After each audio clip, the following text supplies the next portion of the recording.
those people of the world that watch internet videos pertaining to cars. Welcome to this, my 1990 Honda CRX SI Restoration Series, which will soon be powered by this little forbidden fruit, a JDM SIR 2-spec B16A. If you're new here or you missed out on the previous video where I extracted the original engine from this car, up above my head is a hood. Or a link to the video, it'll get you caught up. This part is gonna be disgusting. As I mentioned in the previous video, my engine bay reeks like a pet store thanks to a pack rat. That right there smells exactly like you would imagine it would. And to make matters worse, there was a leaky old battery that the acid ate away at the paint in the engine bay. Needless to say, I can't have any of that. Where in the Wakanda is my Wanda? Oh, there it is. Turn on the cannons. Yes, I am doing this indoors on the lift, and yes, it is gonna make a huge mess. It is what it is. Everything a good soak. That's a good soak. Here's to making a mess. If I had to give any advice when doing something like this, it's to always start with the least harsh of a chemical first. That way you don't accidentally screw something up you can't unscrew. I blew the chunks off it, but that's probably not the best sentence off of it, but still pretty filthy. I still don't want to touch that. It still actually kind of stinks in here. I'm gonna use a little bit of my fallout remover. It's designed for brakes. I'll give it a, oh, I just sprayed it on my legs. My legs are not brakes. Anywhere that the battery, why am I in here? I'm an idiot. Use my toilet brush. I don't know if this is actually a toilet brush or a coffee mug brush. I guess you could use it for both. They're kind of related. Just make sure you use it in the correct order. Leave a comment if you enjoy a good coffee-induced poop in the morning. Toilet brush actually works really good for this. The best part of cleaning things as you disassemble them is you don't have to do it later. Oh, wait a minute. The wires to these fog lights are cut. Now it all starts to make sense. Oh, I know what happened. I bet you anything the pack rat ate these too. That's probably what lured it into the car to begin with. Sheared right off. That was definitely, yep, you can see little teeth marks. That was a rat snack. I wasn't putting them back on there anyway. Okay, engine harness. This is really tricky to unplug and I do not want to break this. This has to unbolt. It does unbolt. Oh my God, that's tight. I literally grabbed the most shrimp dick ratchet I had and I wonder why I struggle. Now I should be able to remove this. Carefully. These actually aren't as bad shape as I thought they were. I've been blocking this camera the entire time. Sorry. This is a battery cable. It will get redone. Just the engine harness. There, got it. That was all dielectric grease. And harness is removed. There's the factory engine harness. It's pretty small actually. Now this area, this engine ground is no more. Absolutely destroyed. The only thing in the entire engine bay that these rats chewed is my headlight wiring and the fog light wiring. That's not an engine bay. You get the point. The coating on electrical wiring is literally like crack to rats. Tad hyper descriptive, but that will help in the future. Some of you had asked about labeling these little cabinets. I actually have labels that came with this thing down below, but it's pretty self-explanatory what each bin is because there's parts in them also. It still really stinks, like right here. I don't know what it is, but it's burning my throat. There. That's a pain in the ass to remove that, and there's all the shit. Where most people go wrong on car restorations is not taking your time in this process right here, cataloging your parts as you remove them. Ooh, that's kind of heavy. If I was a rat rancher and I had a farm to spread manure on, I'd be rich. Citrus degreaser will get rid of that smell. So it must be all inside the frame rail too. As I used my pressure washer to essentially make rat poop soup, I quickly realized that the inside of these frame rails are actually super clean and there's zero corrosion in them, thankfully. Something tells me this needs to come apart. Nope, I don't think any rats got in there. That's good. And just like that, the rodent drama was finally over. It's the following day, and I have a sneaking suspicion some of you watching right now are wondering why I'm putting all this effort into cleaning something that I'm going to strip all the paint and finishes off and redo anyway. I'm not saying this is the only way or the right way to restore a car, but man, does it make things easier when you have all of the dirt removed and you can see the condition of every single component. It's also just ingrained into every aspect of my mind mechanically from being a former maintainer in the US Air Force, working in that kind of an industry where cleanliness and attention to detail in every little aspect, minute thing, is critical, because if you miss little stuff, it compiles and you miss big stuff. So final prep, soak it up in there. I know this seems like a lot for something simple, but trust me, this adds up to the satisfaction when it's done. That's it. That is it, people. That is clean. I can't do a white glove challenge because I don't have, these are orange.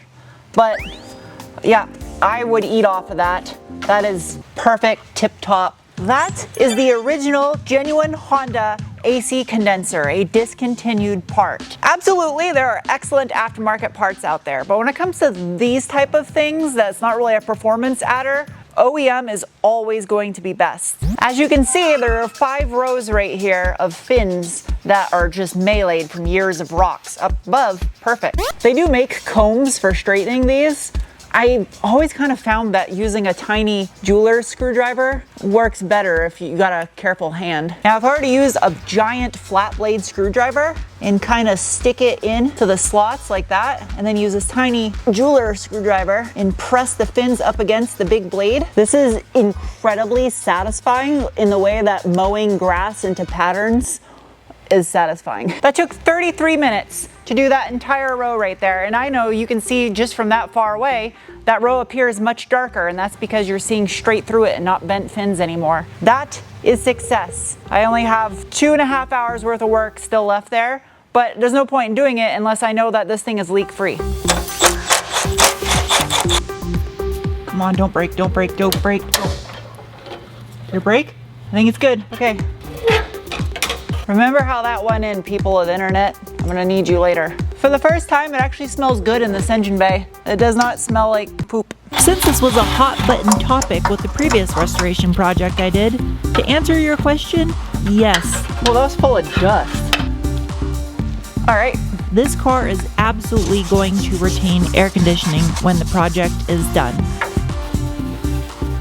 'Tis but another day. I got some more bags. These ones are bigger. I can get my whole hand in it. In fact, it is a penguin-sized bag, even while listening to music. Before I try and stick this engine in here, there are 2 things. Whistle biscuits. Sold as a set. These things are super expensive, but man, are they worth it. Oh, I'm blocking you with my ass. There you go.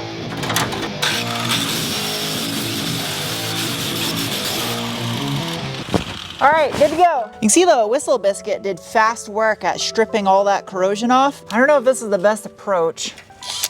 There's only one little area where it started to get a little bit pitted. I mean, it's gonna need OSPO. I didn't actually have to do that right now. It was just really bothering me. I'm gonna take the whole bay down to bare metal when I repaint the car. Whoa, look at these things. Are these little plastic turnable balls? I think they are. Oh man, I thought this thing was perfect, but there's a tear right here. I didn't even notice that. There we go.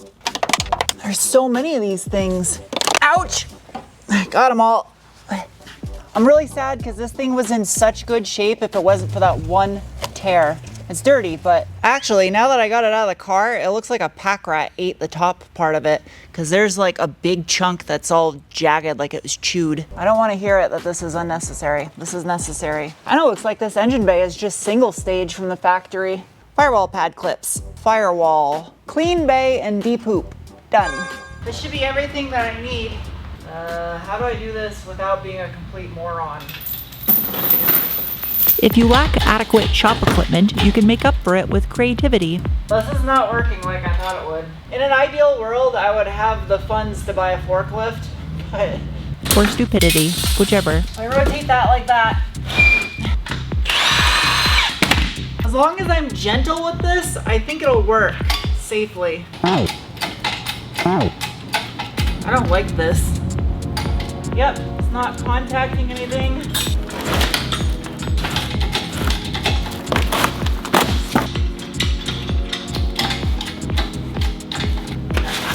got it out away from the pallet. Inevitably, I'm gonna get at least 30 comments telling me how I should have done this, 5 of which will be in all caps lock, but there's one thing we all gotta remember. In the heat of moment, none of us know what we're doing. If that works. I mean, you would think that after over 1,000 videos and almost a decade of doing YouTube videos, I wouldn't make stupid mistakes like I just did, but I just filmed for the past hour with this in my office charging. And one on my shirt collar that wasn't even turned on. So I lost a few clips, but you get the point. So these are engine mounts, aftermarket, designed for a B-Series swap into an ED9 chassis Honda CRX. And somewhere over in this vicinity, the fine folks at HMO, where I purchased this engine, included a freebie for me, which is known as a T-bracket, goes on the rear of the B16. Shapes. Yeah, all right. I don't know what size bolts I'm gonna need for that. Ooh, is that it?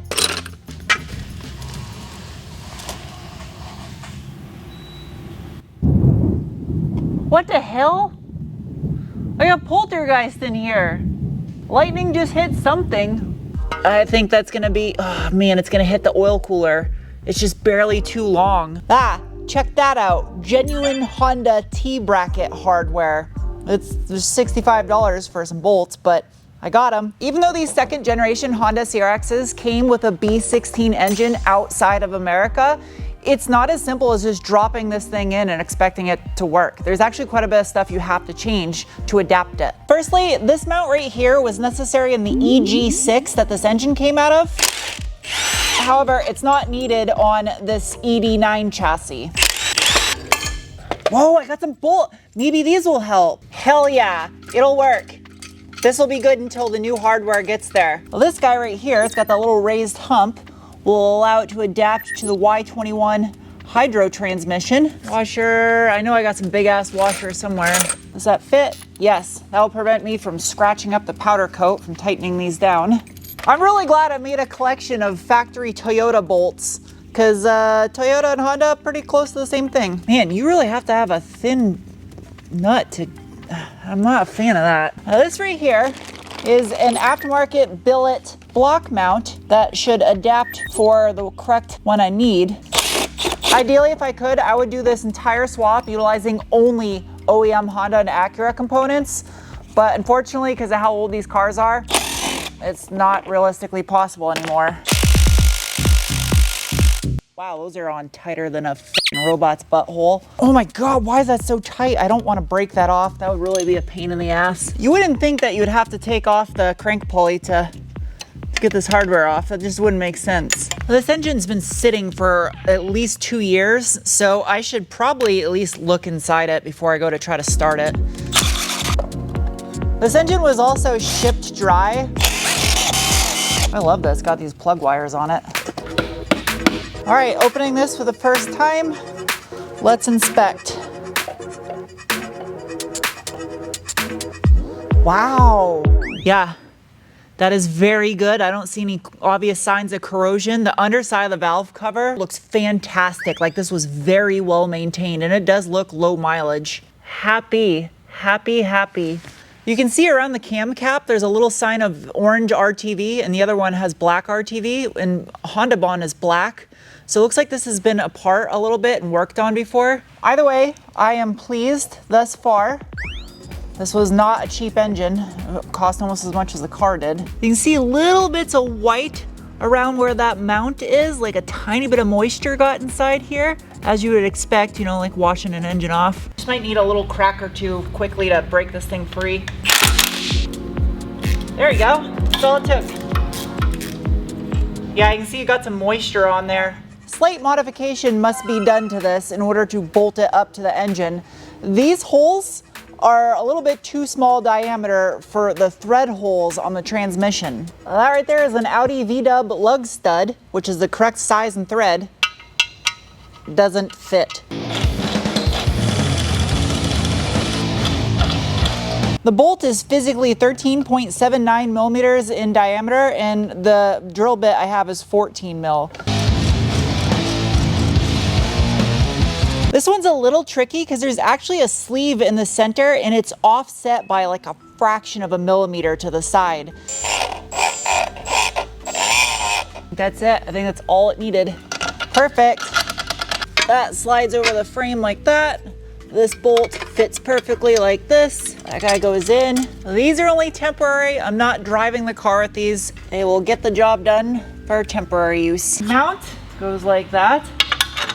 So that's a slight problem. I don't have a special tool. This requires a special hollow 50mm socket so you can hold the crank pulley still while you remove the nut on the crankshaft to pull off the crank pulley, which will allow me to remove this cover so I can gain access to the bottom bolt to remove and swap out this block bracket. The next thing to address, and it's something I knew I had to do, I'm kind of reluctant, is the front cross member. The CRX SIRs had a different front end so it could clear the dual cam engine, and this guy is also different. Cross member will not clear aftermarket headers on this, and you have to cut the front engine mount off of it. Smart thing to do so I don't hack up any rare old CRX parts is to simply just unbolt this one, keep it with the D series engine, and bolt on an aftermarket one that will give me clearance for a header. Oh, you know what I could do while I'm at it? I could just drop everything and bolt it to the engine and then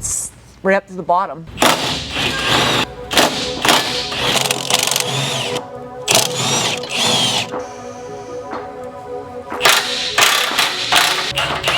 Oh, weird. There's like a wafer up of it.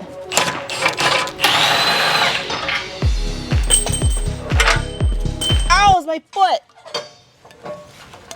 Ouch. And that is the factory ED9 cross member. I don't want to cut anything on this. I want it to be reusable, so it'll get set to the side. It's nice I took that off anyway, because then I can prep for corrosion prevention and stuff. It's a day later, and I was hoping that the special socket I ordered to remove the crank pulley would come in time, and it didn't. So with that said, I have yet to schedule a dyno session for this. I just have not had chance yet, and it will be coming soon, don't worry. And as far as this goes, in the next video, I'm contemplating tearing off the transmission, getting a look at the clutch. I actually really want to see what the synchros look like in that transmission, and I got to see if that thing has an LSD, because if not, I want to add one. And lastly, if you guys want to support this channel, since I don't do major sponsorships and shove annoying ads down your throat about irrelevant products every video, the best way possible is my website, sarentune.com, where I sell my own detailing products, RoboBubble, and Patreon. So, yeah, go eat something tasty. I'll see you soon with another video. Bye.